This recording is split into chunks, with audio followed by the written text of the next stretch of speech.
do that one.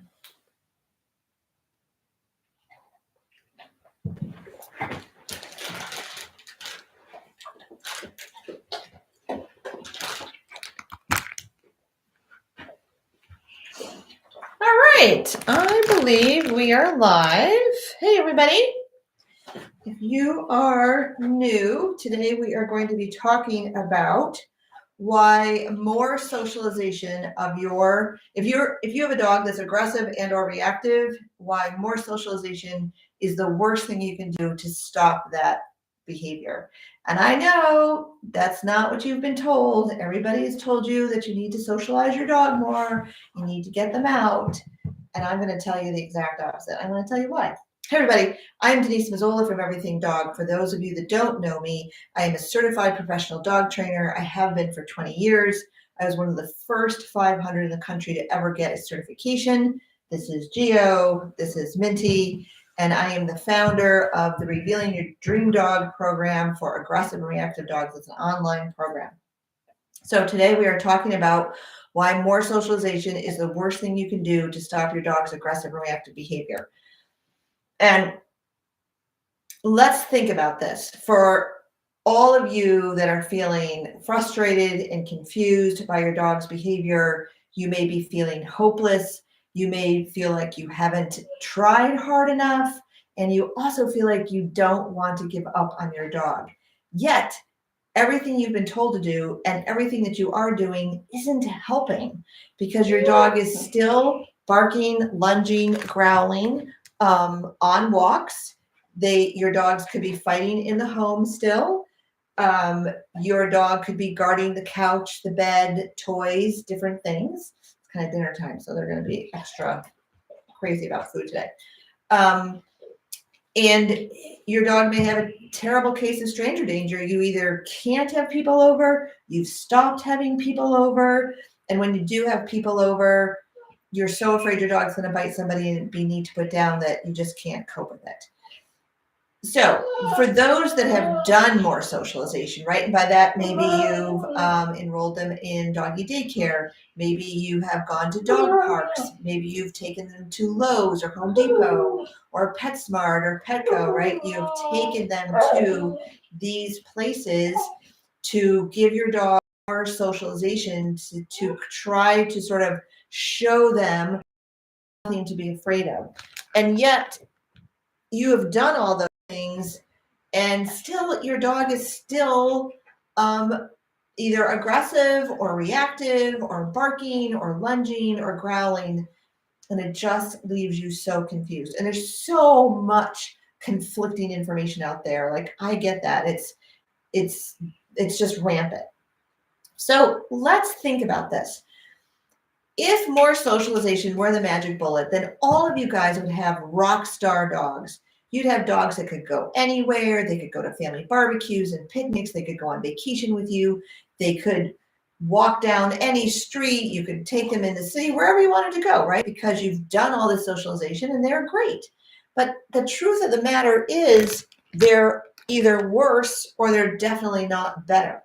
And the reason is, and I'm not going to be able to get into all of the reasons for that, but we in our dog culture tend to not see our dogs as living, breathing animal beings, their own agendas, with their own life experiences that have made them into the individual dog that they are. And so we like to look at barking, lunging, growling behavior as a symptom of something deeper, some other issue that is going on with your dog. And there's a myriad of things that it could be. And it also it may not be just one thing. So if you've watched any of my other lives, I've talked about trauma. And you can go back and take a look at that. And what do I mean by trauma? And I gave some examples of trauma. It could be that your dog is genetically nervous and fearful and worried, right? And then they get overexposed or they get bullied at daycare or bullied in a puppy class, and now they don't want to be around other dogs. It could be that your dog is 5 years old and was attacked by a loose dog somewhere when you were out walking, and now they're barking, lunging at other dogs. So it could be trauma, it could be genetics, it could be that they're in pain that's undiagnosed, it could be an underlying anxiety that they have that is genetically who they are based on who mom and dad were. It could be so many things. But if we only stay focused on the behavior, the barking, lunging, growling behavior, on stopping it through forms of punishment, through more socialization, you're never going to get to the root cause, and you're never going to really stop that social. You're never going to stop that aggressive reactive behavior in the way that you want to, because you're not recognizing your dog as an individual. And like, so these guys are very individual, right? They're different breeds. Geo is a purebred yellow lab. He's 9. He's an intact male. Minty is a spayed female. She is 7% lab, and the rest is bulldog American pit bull. She's new to sitting in chairs. He is not. He's been doing it for years. He could sit here the whole time, and I would never have to treat him. Minty is new at sitting in chairs, so I do treat her. And that is a tiny example of how I accept each dog for who they are, and I try to meet their needs. So if I'm going to feed Minty, I'm just a human being, I like to feed Geo as well. But if Minty wasn't here, I wouldn't have to do that. Minty requires more exercise, more brain stimulation than Geo does. So they both go for hour walks in the morning, and then Minty might do a couple of other things in the afternoon that Geo doesn't need to do. It's not that he couldn't do them, he could certainly do them, but he doesn't need it to feel, whoa, are you all right? You're back? Okay, thanks for joining us. He doesn't need it to be calm and relaxed, but she does. So just within these two dogs, there are vast differences of their genetic makeup. There's like, Minty has this battle ball that hangs in the backyard that she just grabs and tugs and chases around. And if we brought Geo out there, he'd be like, hey, what is that? He doesn't care about that, but she does. And that's her bull breed in her. We have to start looking at our dogs as individuals. We have to start looking at our entire dog, not just his Labradorness, not just her bulldogness, right? Just like we need to look at the whole person, the whole child, the whole adult, the nutrition, the exercise, the sleep, the mental health, the genetics of who they are. Genetically, I'm not a worrier. I have 3 daughters that tend to be very anxious and tend to be worriers in varying degrees. They're not all the same. Some of that's genetics, right? So until we can really start understanding that in order to stop your dog's barking, growling, and aggressive behavior for good, we need to help them regulate their emotion. We need to help them regulate their nervous system. In order to help and teach them and train them to regulate their nervous system, and to teach them that calm, I would say calm is the new sit. When you are calm, you will get whatever it is that you want. So and I'm just doing the Instagram thing, when we can regulate their nervous system, we can stop the aggressive reactive behavior. How do we help them regulate their nervous system? We do that by looking at the entire dog, the whole dog. We look at their health, their nutrition. We look at their past experiences. We look at their genetics of breed mix, genetics of who mom and dad and grandparents were. We look at the environment that they're in. For example, maybe you have a Great Pyrenees or an Anatolian Shepherd or a Maremma or any combination of a livestock guardian breed. Livestock guardian breeds were bred for thousands of years to live outside and guard livestock, goats, sheep, sometimes even chickens. Within that breed, there is a scale of how genetically programmed are they to do that. Okay, so if you have a dog that's way down here, like, yeah, hell yeah, I'm gonna guard livestock. I'm gonna live outside. I'm in the pastures. I'm in the fields. I'm loving it. And you try to have that dog live inside. You could have a dog that won't allow people in your house. You have a dog that starts to guard all kinds of things because genetically they are programmed to guard something. And if we can't meet those genetic needs, it could cause a behavioral issue for us. Okay. So let's say you have a dog that's way down on this scale. Not a lot of livestock guarding breeds. They're happy on the couch. Oh, you want to come in and visit? Come on in and visit. So within that breed of livestock guarding breed, you're going to have a different sort of level of genetics.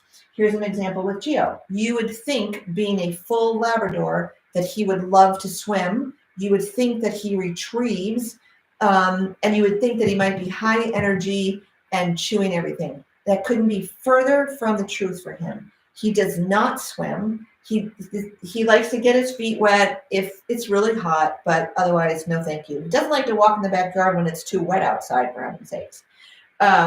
He doesn't retrieve anything. I could have him sitting here and I could throw something. I could kick off my shoe. I could throw my scarf or a toy or a ball. He'll stay right here. He was not bred to hunt and do those things. Okay. So he's way down here on that scale, right? He looks like a lab.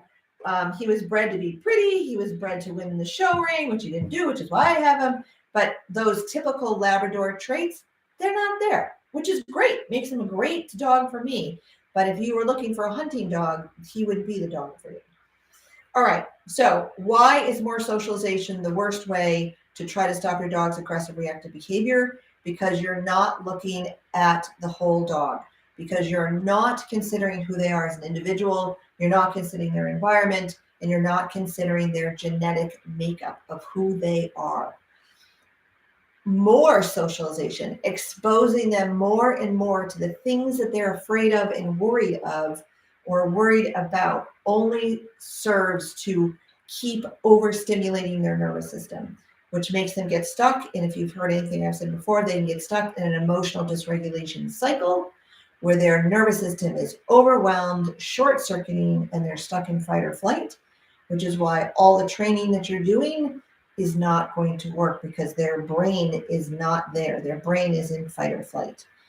And you cannot sit down, stay, go to place your way out of an aggressive or reactive behavior with your dog. That's not going to solve the problem, nor is more socialization.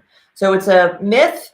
It's widely believed. Like, I can't tell you how many people are like, oh, yes, we need to do more socialization, or they want to come into our group classes because their 5-year-old dog or 3-year-old dog is, being reactive on leash. So they think more exposure to the dog in class is going to help, and it won't help.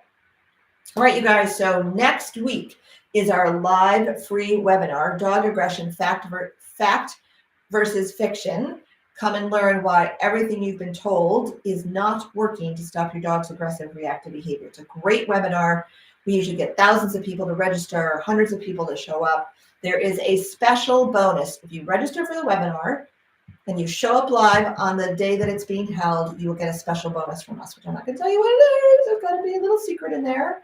And it is recorded. So if you can't be there live, you will have a certain length of time in which you can watch it again, but it's not available forever. So, if you've been here before, you know what to do. I want you to drop the word socialization. DM us if you're on Instagram, put it in the comments. If you're on YouTube or Facebook, put it in the comments, and we will send you the link so that you can register for our free live webinar, Dog Aggression, Fact versus Fiction. Come and learn why everything you've been told is not working, and we're going to explain to you why. So thanks for joining today, you guys. I will see you again later this week, probably on Friday, I'm thinking. If you've got questions, hit us up in the DMs, hit us up in the comments. Let's have a conversation about this, because this more socialization myth has got to go away so that we can start really helping our dogs learn how to regulate their nervous system. All right, you guys, I'm going to say goodbye to all the different places.